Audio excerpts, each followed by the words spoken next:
हाँ, next topic students, देखो अपना plant growth and mineral nutrition this chapter का ग्रोथ हार्मोन्स में हम लोग 7.9 पॉइंट हमारा कंटिन्यू चालू है।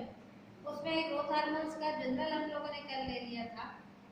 अभी देखो हम ऑक्सिन नाम का एक ग्रोथ हार्मोन है, उसको स्टार्ट करते हैं, उसके डिटेल के बारे में। पहले ऑक्सिन के बारे में जनरल इंफॉर्मेशन देंगे। जनरल इंफॉर्मेशन में FW went this physiologist first auxin, इसने ये पहला नाम इसको दिया।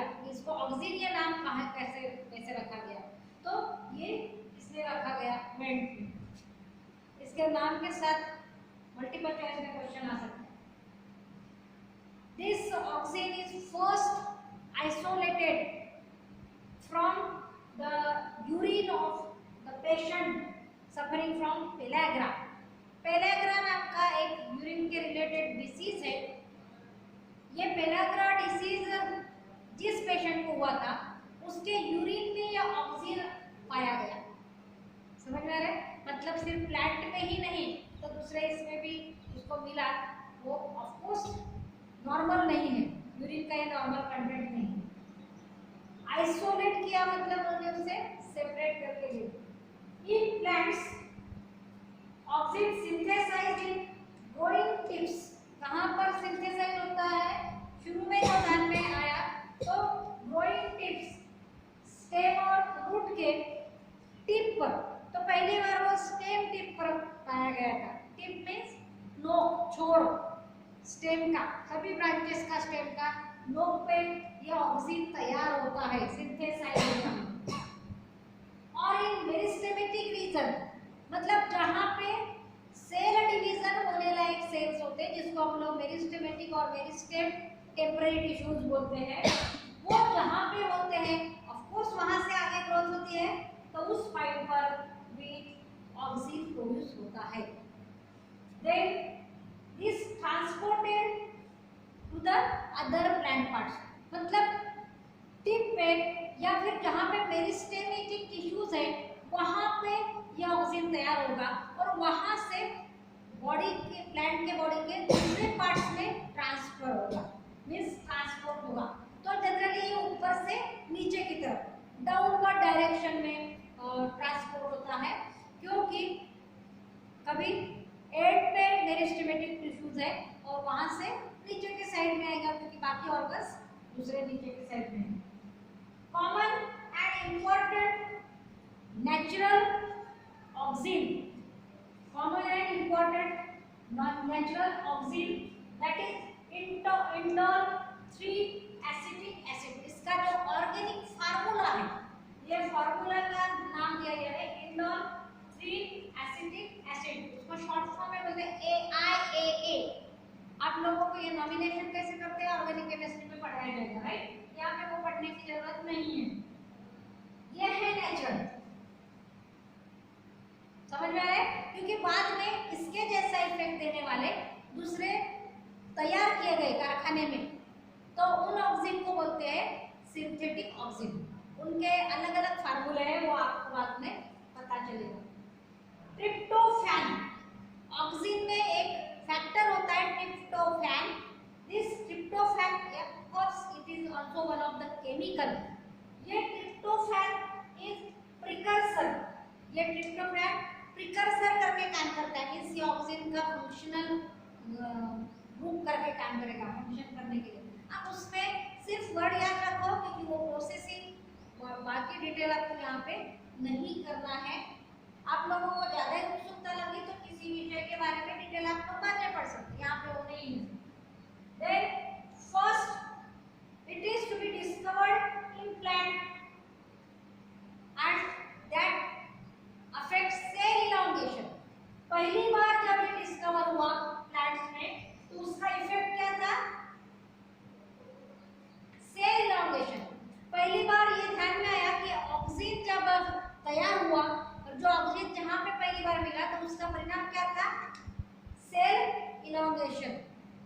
हम लोगों ने इलॉन्गेशन का मतलब सेल का साइज बढ़ना, बराबर है? मतलब जब सेल डिवीजन के बाद पहली बार सेल तैयार होते हैं वो सब एक साइज के होते हैं, उसमें डिफरेंशिएशन नहीं आया रहता क्योंकि वो टेम्पररी टिश्यू। लेकिन जब उसका परमानेंट में कन्वर्जन होता है तो परमानेंट होते वक्त पहले उसका एनलार्जमेंट होता है, इसका सेल का साइज बढ़ता है। उसे देन पोलर ट्रांसपोर्ट, इसका ट्रांसपोर्ट कहां से, छोर से नीचे की ओर बाकी ऑर्गन्स की तरफ, इसलिए पोलर मतलब दोनों साइड से नहीं होता, आवागमन वाला काम नहीं, वन वे काम है, इसलिए बोलते हैं polar transport.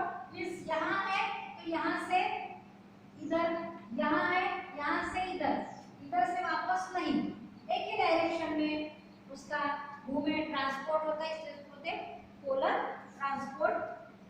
It is basipetal, basipetal मतलब ये स्टेम है तो यहाँ पे है तो इस यहाँ टिप पे है तो टिप से बेस की तरफ, टिप से बेस की तरफ, इसको बोलते हैं बेसिपेटल। आप लोगों ने साइमोस इन्फ्लोरेसेंस में पढ़ा होगा बेसिपेटल सक्सेशन, राइट? तो बेसिपेटल इज बेस के तरफ, तो टिप से बेस के तरफ मतलब नीचे की तरफ ट्रांसपोर्ट होता है। ये भी आपको इम्पोर्टेंट पॉइंट है। इस पर मल्टीपल चॉइस में ये 1 मार्क सेंटेंस में क्वेश्चन आ सकते हैं, हर सेंटेंस पर और पॉइंट पर। नाउ द सिंथेटिक ऑक्सीन्स, जो सिंथेटिक ऑक्सीन्स है उसके नाम यहाँ पे दिए हैं, ये थे IPA, इंडोल, ब्यूटेरिक एसिड, ये ध्यान में रखो, IAA इज नेचुरल, बाकी synthetic, IPA, NAA, naphthalene, acetic acid, 2,4-D, 2,4-डाइक्लोरोफिनॉक्सी एसिटिक एसिड, 2,4 ये पोजीशन बताते हैं उसके फंक्शनल ग्रुप के, ओके? तो ये 3 नाम है सिंथेटिक के। तो आपको इसके ऊपर भी क्वेश्चन आ सकता है, राइट एनी 2 नेम्स और right names of the synthetic ऑक्सीन्स। 1 mark के लिए 2 नाम कम से कम लिखना पड़ेगा। यहाँ पर उन लोगों के जनरल इंफॉर्मेशन कंप्लीट हो गई। कितनी मिनट है? 7 मिनट 22। हम लोग आगे जाएंगे फिजियोलॉजिकल इफेक्ट्स ऑफ ऑक्सीन। तो ऑक्सीन के परिणाम क्या होते हैं, बराबर है? अब जब परिणाम मालूम रहेगा तो हम उसका यूज करेंगे, एप्लीकेशन करेंगे। हमको अगर मालूम है कि मिर्ची तीखी होती है तो हमको जो चीज तीखी करनी है, जहाँ पे हमको तीखा टेस्ट चाहिए, हम लोग वहाँ पे मिर्ची यूज करेंगे। चाय में डालेंगे कि मिर्ची नहीं, मतलब इफेक्ट जहाँ पर मालूम होगा तो उस इफेक्ट को जहाँ पे हम लोगों को अपेक्षित है वहाँ पे उस चीज की क्या होंगी, एप्लीकेशन होगी। तो देखिए फिजियोलॉजिकल इफेक्ट्स ऑफ ऑक्सीन। तो ऑक्सीन के मल्टीपल इफेक्ट्स है, जरूरी नहीं है कि यहाँ पे हमने सेल इलॉन्गेशन देखा कि सेल इलॉन्गेशन दिखने के बाद उसका डिस्कवरी कि मैं वो पता चला, लेकिन बाकी इफेक्ट्स अभी अननोन थे। बाद में फिर उसका रिसर्च होते गया, स्टडी होते गया, और जब पता चला कि और भी इफेक्ट्स है ऑक्सीजन के, तो सभी इफेक्ट्स हम लोग यहाँ पे देखेंगे। सिर्फ इफेक्ट के लिए 2 या 3 मार्क का अलग क्वेश्चन रहेगा क्योंकि 6 पॉइंट्स है। यहाँ पे 2 मार्क का अलग क्वेश्चन रहेगा या फिर 3 मार्क का जनरल। जब सिर्फ राइट नोट ऑन ऑक्सीजन बोले तो आप लोग जनरल लिख सकते हो, right note on physiological effects बोले तो ये पहला वाला टॉपिक नहीं लेना है। देखो primary effect is cell enlargement में cell elongation. Second growing apical bud, growing apical bud, apical bud means stem की जो एकदम छोर के बड होती है उसको बोलते हैं अपाइकल बड, और ये अपाइकल बड आगे ग्रो होती है, मतलब ये भी इफेक्ट का है ऑक्सीजन का। दूसरा इनहिबिट एंड दैट्स व्हाई, मतलब ये कारण होने की वजह से आगे का परिणाम होता है।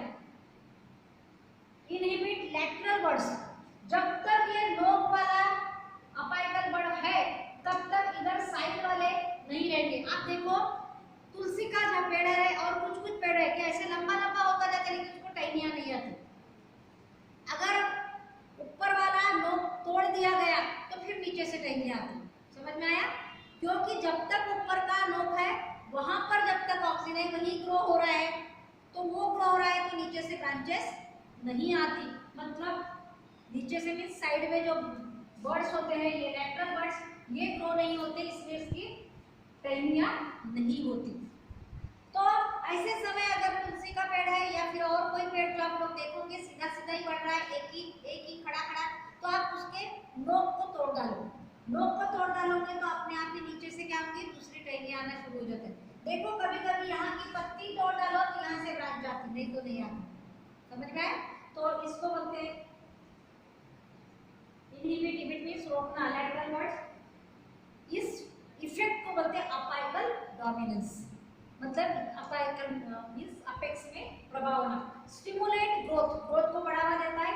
Induces multiplication of cells means cell का डिवीजन होना। मल्टीप्लिकेशन मींस सेल का डिवीजन होना, डिवीजन होगा तो सेल की संख्या बढ़ेगी मींस मल्टीप्लिकेशन होगा।